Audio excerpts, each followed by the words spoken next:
And in 1841, East Croydon Station was built on the London and Brighton line. So the line that exists to this day has been getting you from central London in 15 minutes, and for that reason Croydon became a popular commuter town. And here you can see the sort of Ruskin Square development, how that will fit in, and obviously that's very substantial. Right in front of us is Croydon House. It's now got, as of today, as of the name back again, every day would be. If you look down there, you can see an old Victorian house. I like to think that someone stubbornly hung on. But so you've got to imagine all these, the area looking around was either one of two schools. There were the Croydon Girls' School or the Whitgift School, or generally just big Victorian houses and gardens. So that's what was brought and developed. It became Britain's biggest-ish shopping centre. It included the oldest department store, and it was built as 3 office towers, a car park, and then interspersed with open-air shopping precinct.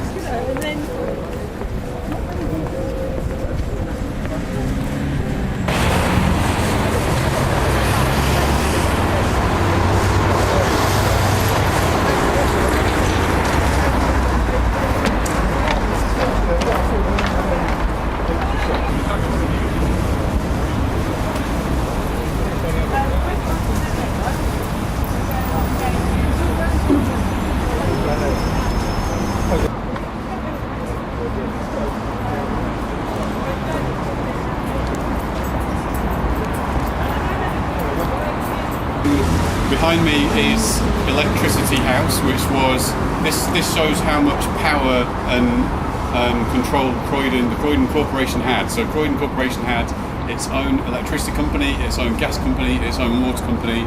This is the electricity headquarters and showrooms where you would come and you'd rent your kettle, and this is where you get your electricity and your gadgets from. So this was 1939, this building. So it's pre-war. That was the kind of 60s building. I know why they're building.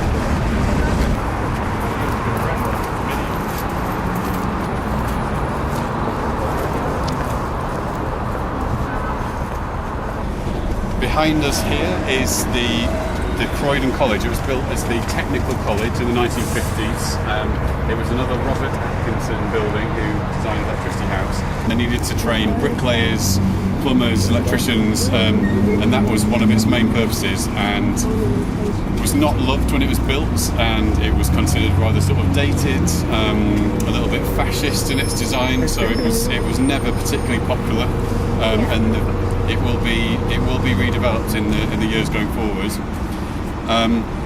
In that direction is what has always been the Nestle building. It's St George's House. Still quite easy on the eye. It's got brick. It's not a big concrete monolith. It's got brick panels, and it's always been one of my favourites. If the plan goes ahead again, it's going to be reclad and converted into flats. St George's Walk, a small shopping precinct underneath, became a bit of a wind tunnel from the start. It was, if you imagine all the wind blowing off that huge building straight into a little shopping precinct, it was never entirely successful. It has been there for a very long time. The Whitgift Center probably came along and slightly stole the thunder of St George's Walk. It's an important time to see Fairfield Halls because it's just very recently, in the last couple of weeks, closed for its refurbishment. So it will, when you see it in the future, it will look very different, and this is a great chance to look around. And let's head in that direction.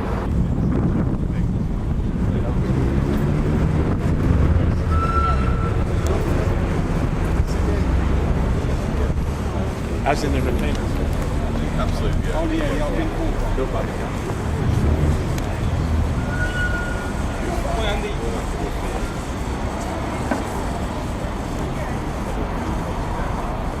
Do grab a seat for a couple of minutes, take the load off, have a breather, Before we go wandering around the building, it's getting quite hot out there, isn't it? So, for those who don't know, it will come up a couple of times in the tour.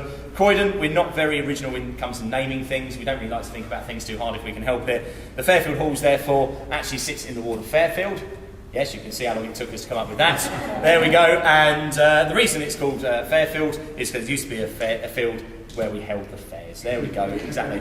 Yeah, took us years to think about that one. The fairs actually took place for about 5.5 centuries all told, up to 1866. Then there was a very sober Burgess of Croydon started and said, no, can't have all this drunken frivolity going the other side of the road. So they put the stop to all of it. So there we go, the fairs ended in 1866. Council took over the land.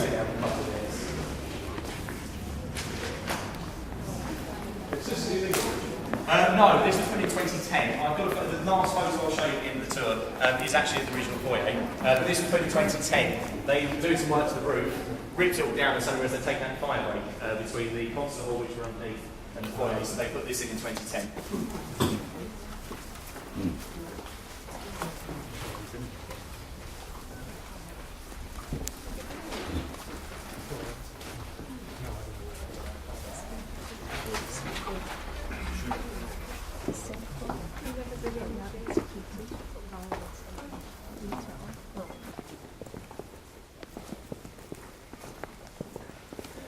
So welcome to the Ashcroft Theatre. This is named after Dame Peggy Ashcroft, famous Croydon-born actress. There she is in the centre of our safety curtain there, that's Dame Peggy, and there she is depicted playing Ophelia, which is one of her most famous roles.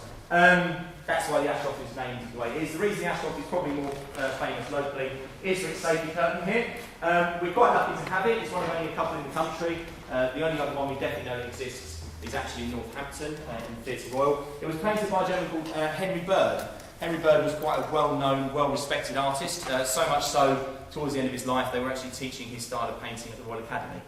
So obviously had great respect for his skill. The reason we like Henry Bergh is when he did his safety curtains, everything he put in them is symbolic of something. Everything is representative of something. So if we start at the top there, that white shield is actually the coat of arms of John Whitgift, who was once the Archbishop of Canterbury. John Whitgift actually also founded the Whitgift Foundation. Those of you who are local to Croydon will know about the Whitgift Foundation. They actually own most of Croydon, including the Whitgift Center, there's Whitgift School, the Arms Houses are currently on North End having a bit of a facelift. So John Whitgift, quite an important man to Croydon. So much so, on this side, that's the Croydon coat of arms. And again, you can see a bit of a mirror image there of John Whitgift's own coat of arms sneaking into the bottom quadrant. The simplest thing to do, of course, is pop it up in the air, seal it dust off the bottom, and then you can sit there for a couple of years whilst they all work around it. That all isn't actually changed. Right, we're on the Ashcroft stage, a place that people don't tend to get to see very often, especially in the state it is now. It's very unusual to find what we call a theatre grid completely empty. But there's our grid at the top there, so called, of course, because it is a grid layout. The black bars actually also run parallel to the front of the stage. They're what we call our flying lines. The one thing everyone always notices about the Ashcroft is very narrow. If you actually take that little ground there, that is actually the edge of the sight line for the public. So if you're trying to hide everything, you've got to hide it in that space there. Obviously, wing space-wise, not very wide. Not got a lot of places to hide everything. If you're looking at wardrobes, props, sets, artists, technicians, you might have power units for your lighting and your sound. They've all got to be tucked in the wing space there, not a lot of space. So what will happen, hopefully, as part of the project, is going to bash through that brick wall there and go out slightly on towards College Green and give us a bit of an extension so we can fit some more stuff in. Come on through. Yeah, got everyone back, marvellous. Just as we come through, you'll see the goods lift on the side here. That's important to the concert hall. That at the moment is the only lift that goes up to the concert hall that can take any weight. Everything else that goes up there can't fit in that lift, has to be manhandled. And I'll have a good moan about that when we get upstairs because I quite enjoy that bit. So there we go, come on round, come on up.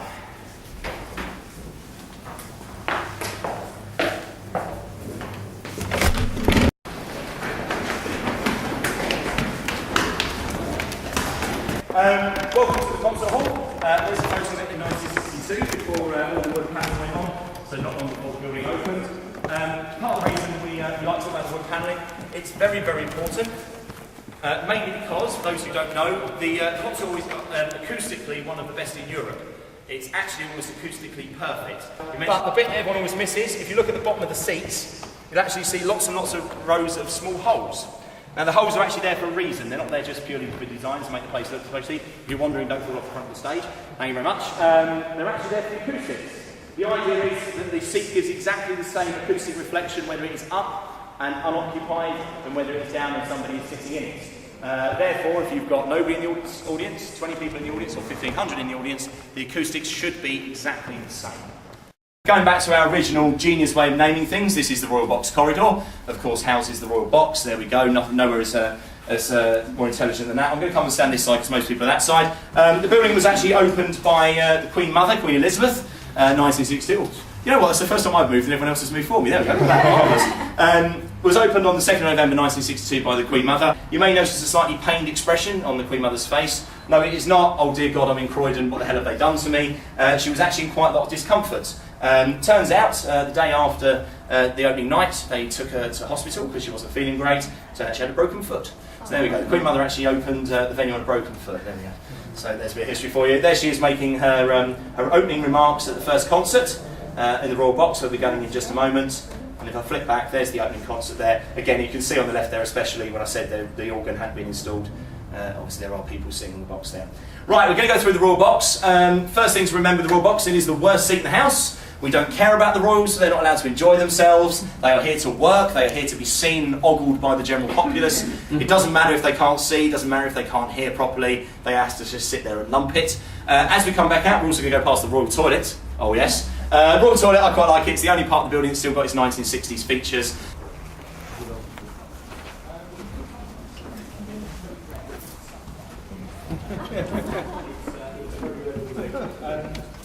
The interesting thing is actually the Royal Box is always the one where, if you ever have a seating problem on a night where you genuinely don't have any other seats, you turn around to the mirror and the audience go, I'll tell you what, the only space I've got left is the Royal Box. Is that okay? And of course everyone jumps at the chance, go, yes, I want to sit in the Royal Box. They rush up here, they sit down, of course it's the worst view in the house. But by that point they get so excited they don't care. So if you ever get invited to sit in the Royal Box at a show, slightly declined because you probably won't be able to see anything, but there we go. The only member of royalty that still comes on a regular basis is Prince Edward.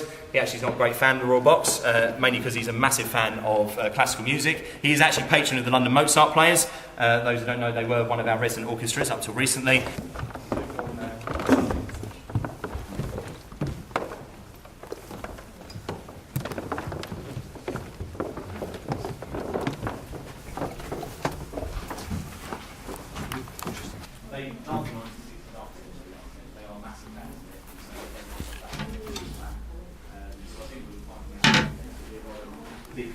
Prime example, that bit there actually is the old marketing